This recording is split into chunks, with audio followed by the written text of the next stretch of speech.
जय गुरुदेव दोस्तों। हमारे चैनल में आपका स्वागत है। आज के वीडियो में हम भारत के सबसे प्रभावशाली व्यक्तियों में से एक गुरु रविदास के बारे में चर्चा करने जा रहे हैं। वह एक समाज सुधारक हैं जिन्होंने अपनी शिक्षाएं और प्रेरक कहानियों से कई लोगों को प्रेरित किया है। इस वीडियो में हम उनकी सबसे प्रभावशाली प्रेरक कहानियों में से एक पर चर्चा करेंगे जो आपके जीवन में आशा और सकारात्मक पैदा कर सकती है। तो आराम से बैठे और गुरु रविदास की प्रेरक जीवन कहानी से सीखने के लिए तैयार हो जाएं। गुरु रविदास एक समाज सुधारक संत थे जिनका जन्म 14वीं शताब्दी में भारत के वाराणसी के पास एक गांव में हुआ था। वह एक ऐसे नेता थे जो जाति व्यवस्था के खिलाफ खड़े हुए और सभी मनुष्यों के बीच समानता को बढ़ावा दिया। गुरु रविदास की शिक्षाएं प्रेम, करुणा, अहिंसा और सत्य के सिद्धांतों पर केंद्रित थी। उन्होंने अपनी शिक्षाओं के माध्यम से लोगों को धार्मिकता के मार्ग पर चलने और दयालुता और विनम्रता से भरा जीवन जीने के लिए प्रेरित किया। एक बार एक अमीर आदमी गुरु रविदास के पास गया और उनसे अधिक धन और समृद्धि का आशीर्वाद देने के लिए कहा। गुरु रविदास मुस्कुराए और उनसे पूछा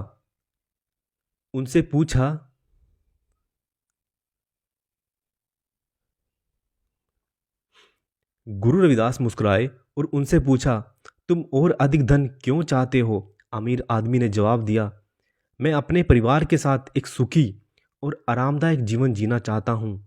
गुरु रविदास मुस्कुराए और उनसे पूछा, क्या आपकी वर्तमान संपत्ति एक आरामदायक जीवन जीने के लिए पर्याप्त नहीं है? अमीर आदमी ने जवाब दिया, मेरे पास जितना अधिक पैसा होगा मेरे पास उतना ही आरामदायक जीवन हो सकता है। मैं एक बड़ा घर खरीद सकता हूँ, मैं अलग अलग जगह की यात्रा कर सकता हूँ, मैं महंगे कपड़े और गहने खरीद सकता हूँ और मैं एक शानदार जीवन जी सकता हूँ। गुरु रविदास ने सिर हिलाया और कहा, मैं समझाता हूँ, लेकिन मैं आपको एक कहानी सुनाता हूँ। एक बार की बात है, एक राजा था जिसके जीवन में सब कुछ था। उसके पास एक भव्य महल, नौकर चाकर, गहने और ढेर सारा धन था, लेकिन वह खुश नहीं थे। उन्हें हमेशा लगता था उनके जीवन में कुछ कमी है।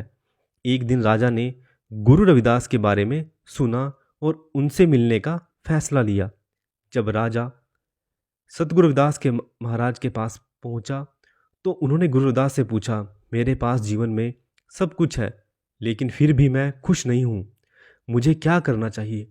गुरु रविदास ने मुस्कुराते हुए कहा, आपके पास सब कुछ है फिर भी आप संतुष्ट नहीं हैं।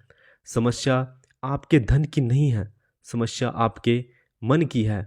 मैं आपको संतोष का एक तरीका बताता हूँ।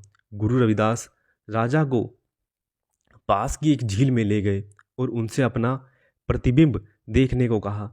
राजा ने खुद को प्रतिबिंब में देखा और पूछा, अपने आप को पानी में देखने का क्या मतलब है? गुरु रविदास मुस्कुराए और कहा, झील में पानी अभी भी है और आप अपना प्रतिबिंब स्पष्ट रूप से देख सकते हैं। मन झील में पानी की तरह है। जब मन शांत होता है तो आप अपने सच्चे सब प्रतिबिंब देख सकते हैं। राजा को आश्चर्य हुआ और उसने गुरु रविदास से पूछा, मैं अपने मन को स्थिर कैसे कर सकता हूँ? गुरु रविदास ने उत्तर दिया, ध्यान करने से आप अपने मन को स्थिर और स्पष्ट बना सकते हो। जब मन शांत होता है तो आप महसूस करोगे कि आप जिस खुशी की तलाश कर रहे हैं वह बाहर नहीं बल्कि आपके भीतर है। राजा ने गुरु रविदास की शिक्षा को समझ लिया और ध्यान करने लगे। धीरे धीरे उन्हें एहसास हुआ कि वह जो खुशी खोज रहे थे वह भौतिक चीज़ों में नहीं बल्कि आंतरिक शांति और संतोष में थी। राजा गुरु रविदास के बहुत बड़े अनुयायी बन गई और उनकी शिक्षाओं का प्रचार करने लगे। गुरु रविदास की शिक्षा आज भी उतनी ही प्रासंगिक है जितनी आज की दुनिया में थी। यह भौतिकवादी चीज़ें नहीं हैं जो खुशी ला सकती हैं, बल्कि यह आंतरिक शांति और संतोष है जो हमारे जीवन को पूर्ण बना सकता है। तो यह गुरु रविदास की प्रेरक कहानी है जो हमें बाहर की बजाय अपने भीतर खुशी तलाश करने के लिए प्रेरित कर सकती है। प्रेरणा, करुणा, अहिंसा और सत्य की उनकी शिक्षाएं आज भी दुनिया में प्रासंगिक हैं और हम उनसे बहुत कुछ सीख सकते हैं। हमें आशा करता हूँ कि इस वीडियो ने आपको अपने जीवन में संतोष तलाशने के लिए प्रेरित किया है। अगर आपको यह वीडियो पसंद आए तो लाइक बटन को हिट करना ना भूलें। इसे अपने दोस्तों के साथ शेयर करें और अधिक प्रेरक वीडियो के लिए हमारे चैनल को सब्सक्राइब करें। देखने के लिए धन्यवाद।